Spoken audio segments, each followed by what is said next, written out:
श्री शिव पंचाक्षर स्तोत्रम् नागेन्द्रहाराय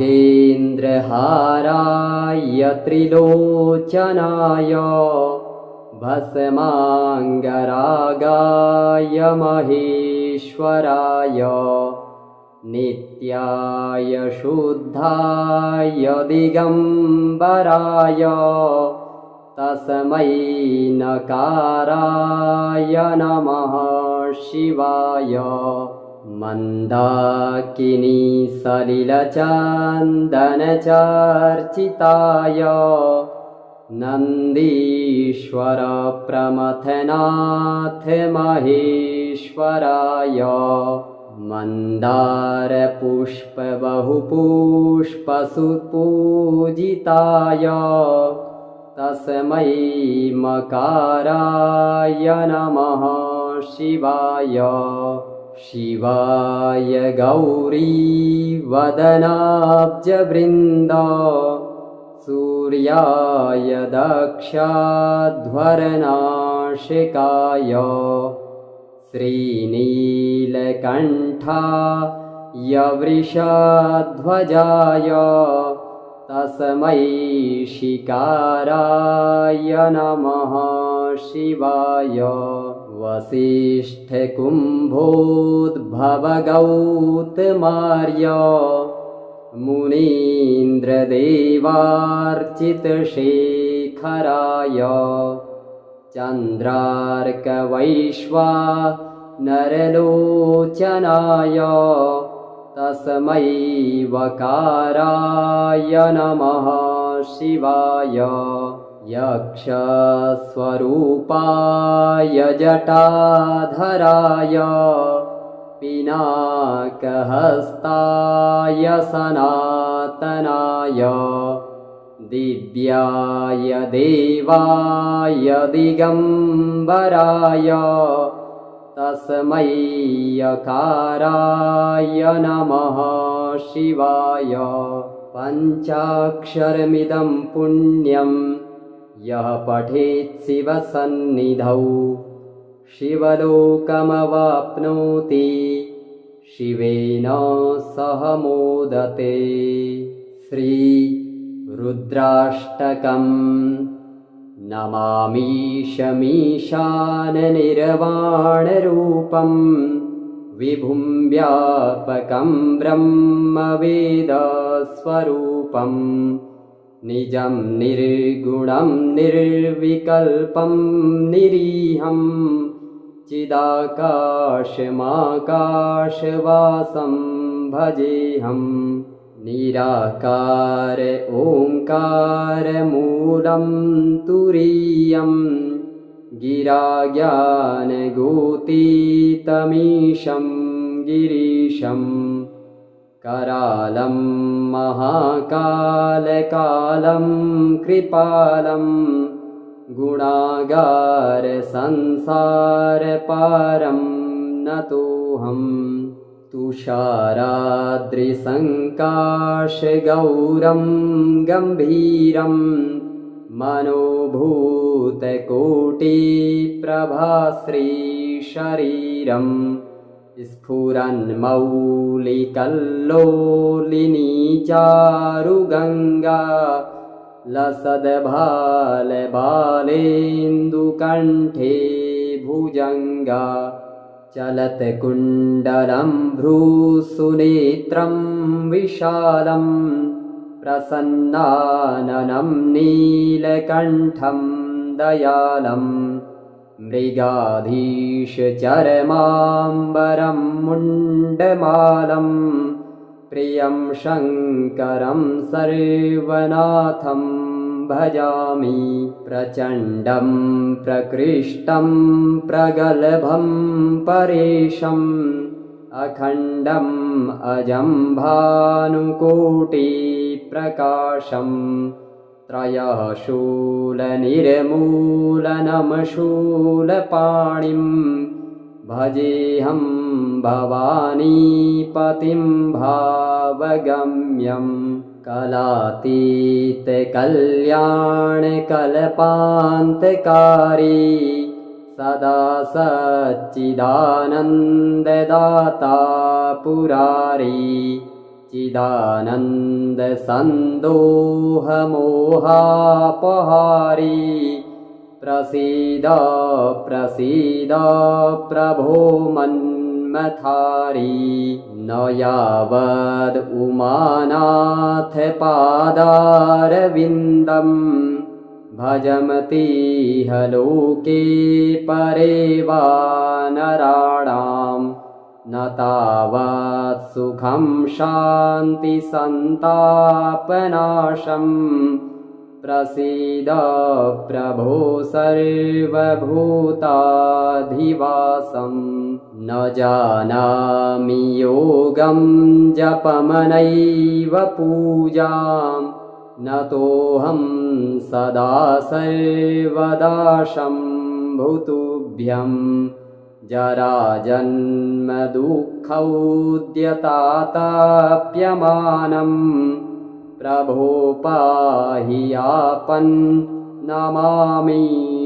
शम्भो रुद्राष्टकमिदं प्रोक्तं विप्रेण हरतोषये ये पठन्ति नरा भक्त्या तेषां शम्भुः प्रसीदति।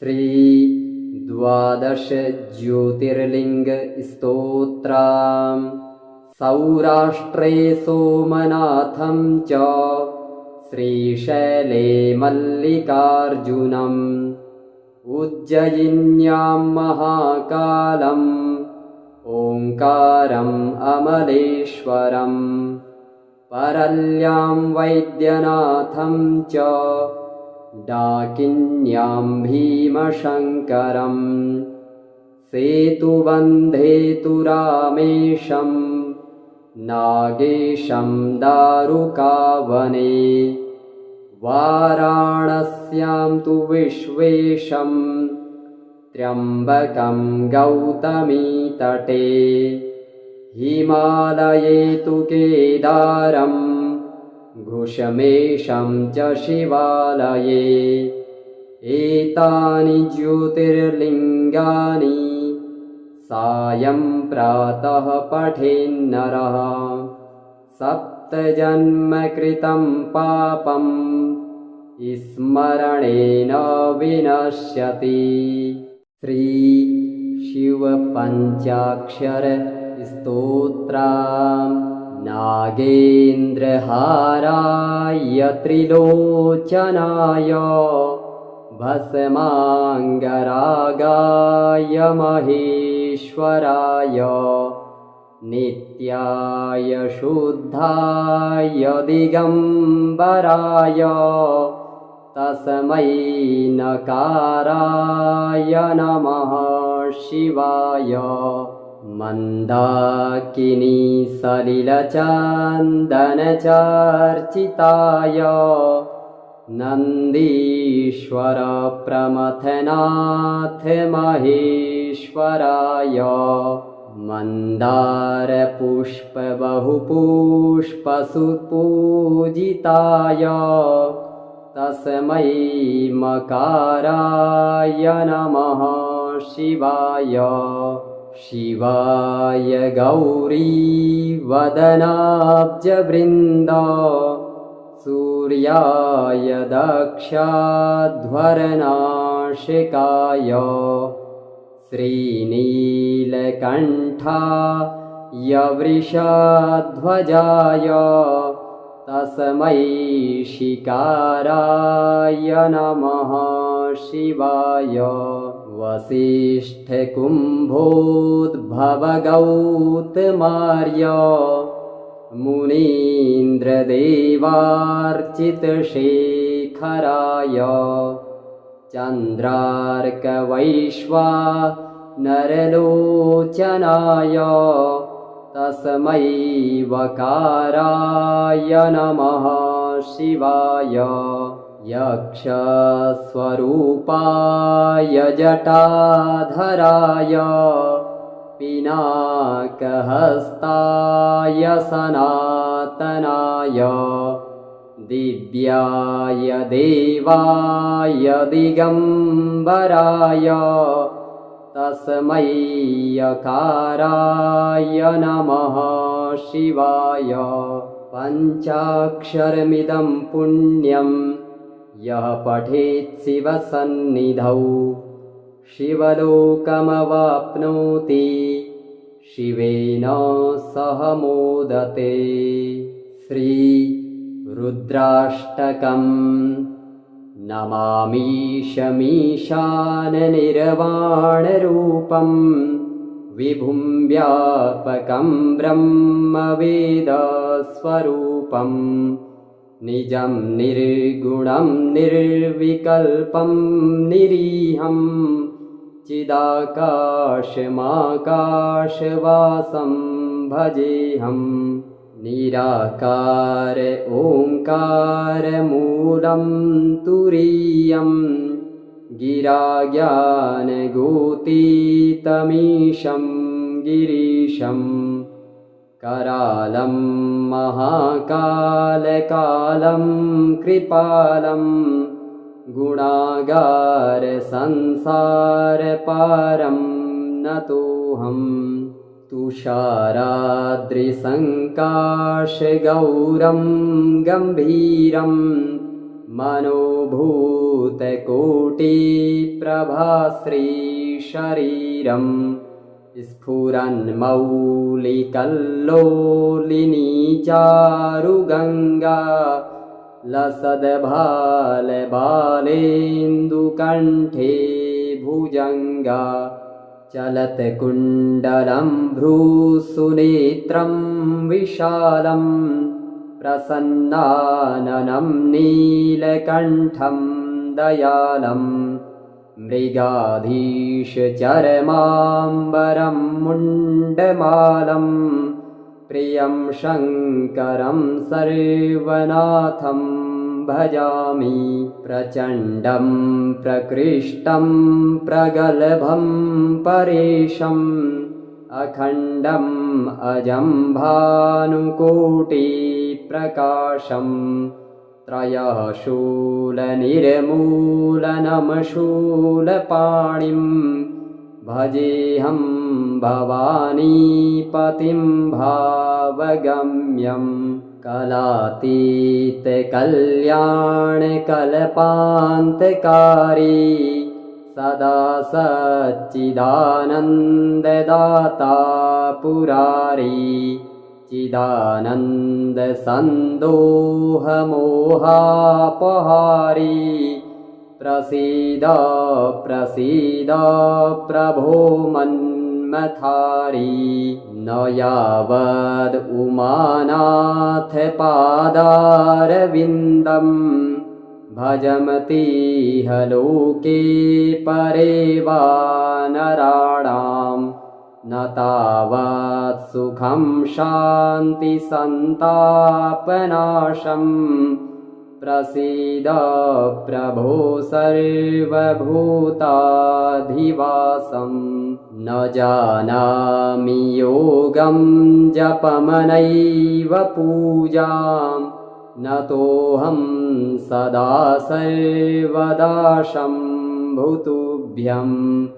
जराजन्मदुःखौद्यताताप्यमानं प्रभो पाहि आपन्नमामीश शम्भो।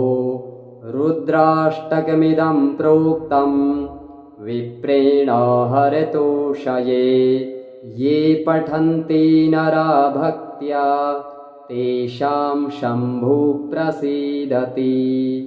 श्री द्वादश ज्योतिर्लिङ्गस्तोत्रम्। सौराष्ट्रे सोमनाथं च श्रीशैले मल्लिकार्जुनम् उज्जयिन्यां महाकालम् ओङ्कारम् अमलेश्वरम् परल्यां वैद्यनाथं च डाकिन्यां भीमशङ्करम् सेतुबन्धे तु रामेशं नागेशं दारुकावने वाराणस्यां तु विश्वेशं त्र्यम्बकं गौतमीतटे हिमालये तु केदारं घुषमेशं च शिवालये एतानि ज्योतिर्लिङ्गानि सायं प्रातः पठेन्नरः सप्तजन्मकृतं पापं स्मरणेन विनश्यति। श्री शिवपञ्चाक्षर स्तोत्रम् नागेन्द्रहाराय त्रिलोचनाय भस्माङ्गरागाय महेश्वराय नित्याय शुद्धाय दिगम्बराय तस्मै नकाराय नमः शिवाय मन्दाकिनी सलिलचन्दनचर्चिताय नन्दीश्वर प्रमथनाथ महेश्वराय मन्दारपुष्पबहुपुष्पसुपूजिताय तस्मै मकाराय नमः शिवाय शिवाय गौरीवदनाब्जवृन्द सूर्याय दक्षाध्वरनाशिकाय श्रीनीलकण्ठाय वृषध्वजाय तस्मै शिकाराय नमः शिवाय वसिष्ठकुम्भोद्भवगौतमार्य मुनीन्द्रदेवार्चितशेखराय चन्द्रार्कवैश्वानरलोचनाय तस्मै वकाराय नमः शिवाय यक्षस्वरूपाय जटाधराय पिनाकहस्ताय सनातनाय दिव्याय देवाय दिगम्बराय तस्मै यकाराय नमः शिवाय पञ्चाक्षरमिदं पुण्यं यः पठेत् शिवसन्निधौ शिवलोकमवाप्नोति शिवेन सह मोदते।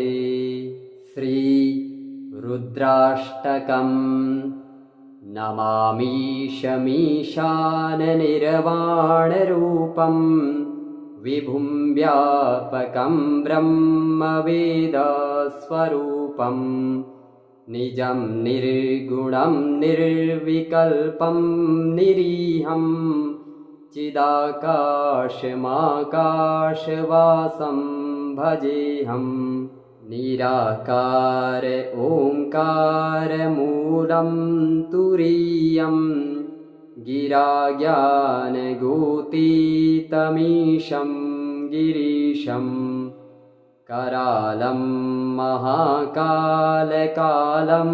कृपालं गुणागारसंसारपारं नतोऽहम् तुषाराद्रिसङ्काशगौरं गम्भीरं मनोभूतकोटिप्रभाश्रीशरीरं स्फुरन्मौलिकल्लोलिनी चारुगङ्गा लसद्भालबालेन्दुकण्ठे भुजङ्गा चलत्कुण्डलं भ्रूसुनेत्रं विशालं प्रसन्नाननं नीलकण्ठं दयालं मृगाधीशचरमाम्बरं मुण्डमालं प्रियं शङ्करं सर्वनाथं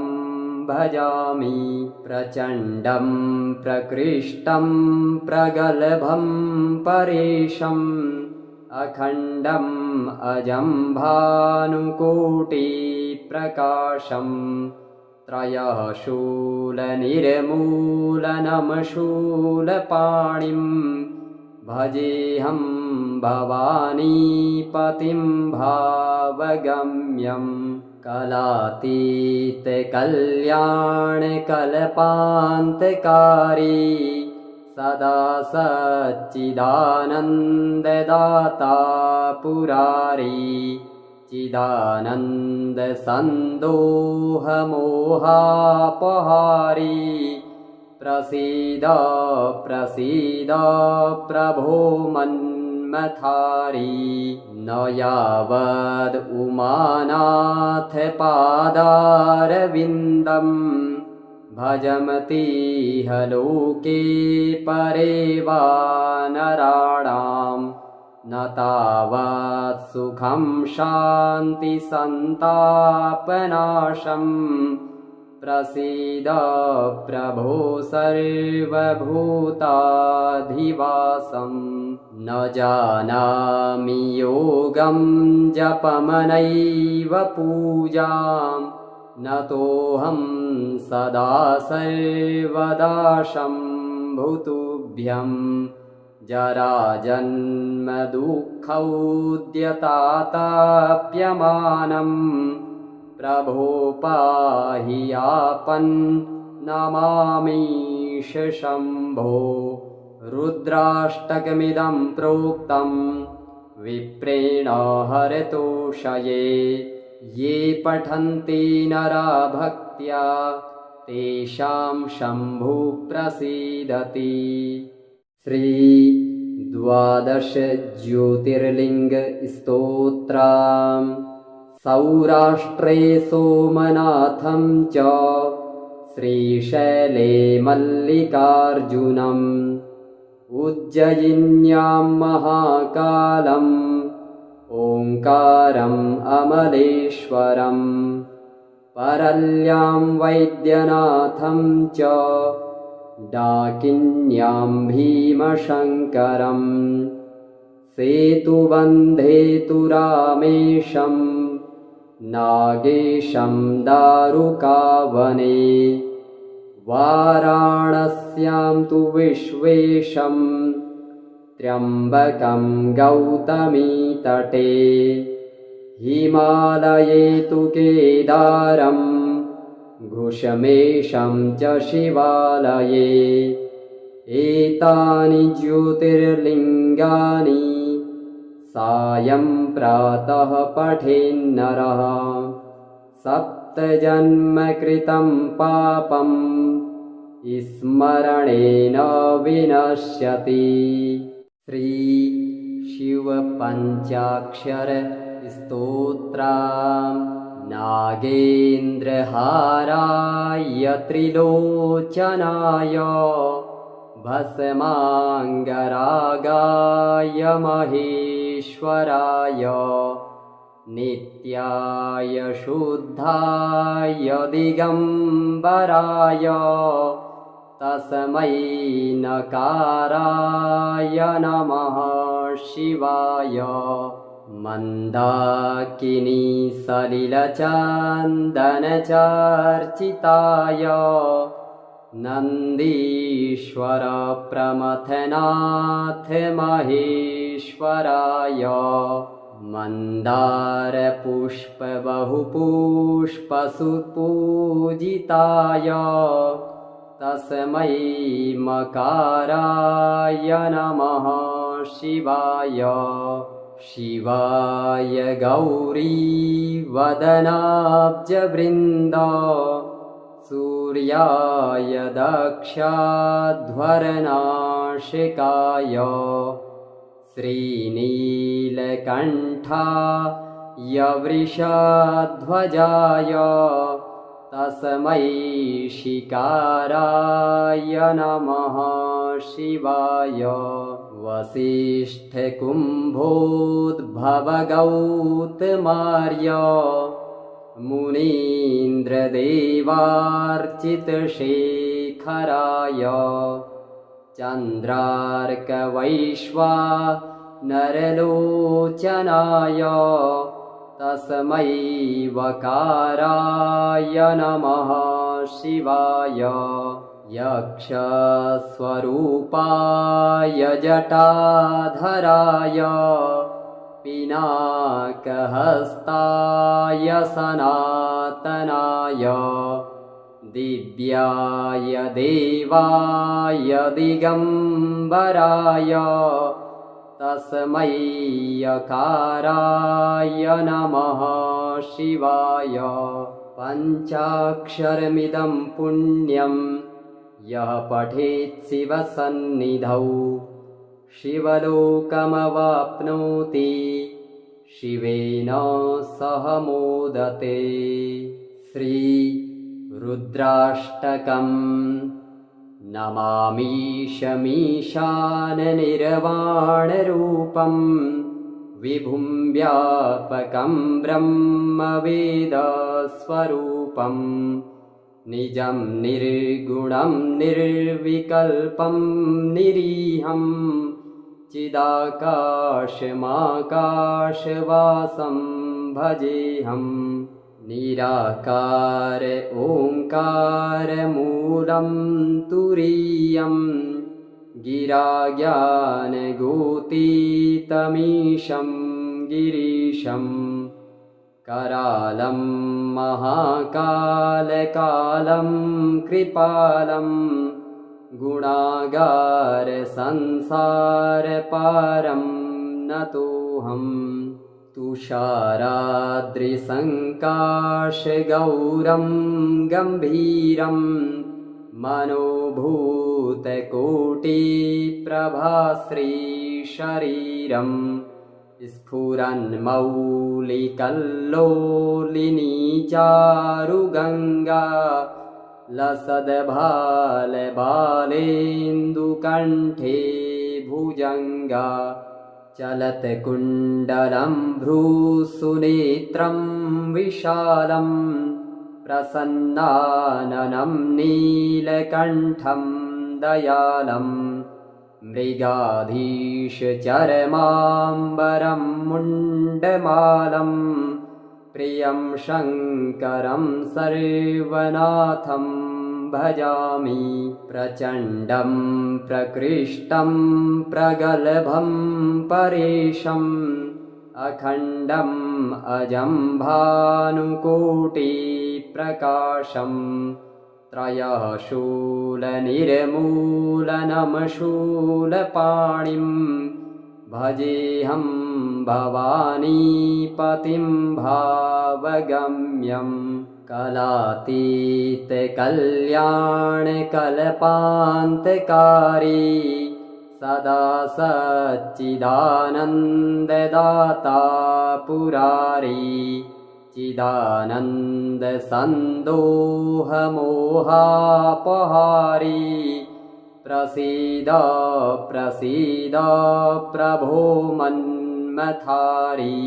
न यावद् उमानाथ पादारविन्दं भजमतीह लोके परे वा नराणां न तावत् सुखं शान्तिसन्तापनाशं प्रसीद प्रभो सर्वभूताधिवासं।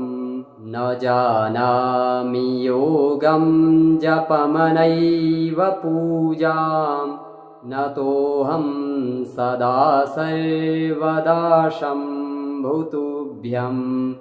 जराजन्मदुःखौद्यताताप्यमानं प्रभो पाहि आपन्नमामीश शम्भो। रुद्राष्टकमिदं प्रोक्तं विप्रेण हरतोषये ये पठन्ति नरा भक्त्या तेषां शम्भुः प्रसीदति। श्री 12 ज्योतिर्लिङ्गस्तोत्रम्। सौराष्ट्रे सोमनाथं च श्रीशैले मल्लिकार्जुनम् उज्जयिन्यां महाकालम् ओङ्कारम् अमलेश्वरम् परल्यां वैद्यनाथं च डाकिन्यां भीमशङ्करम् सेतुबन्धे तु रामेशं नागेशं दारुकावने वाराणस्यां तु विश्वेशं त्र्यम्बकं गौतमीतटे हिमालये तु केदारं घुषमेशं च शिवालये एतानि ज्योतिर्लिङ्गानि सायं प्रातः पठेन्नरः सप्तजन्मकृतं पापं स्मरणेन विनश्यति।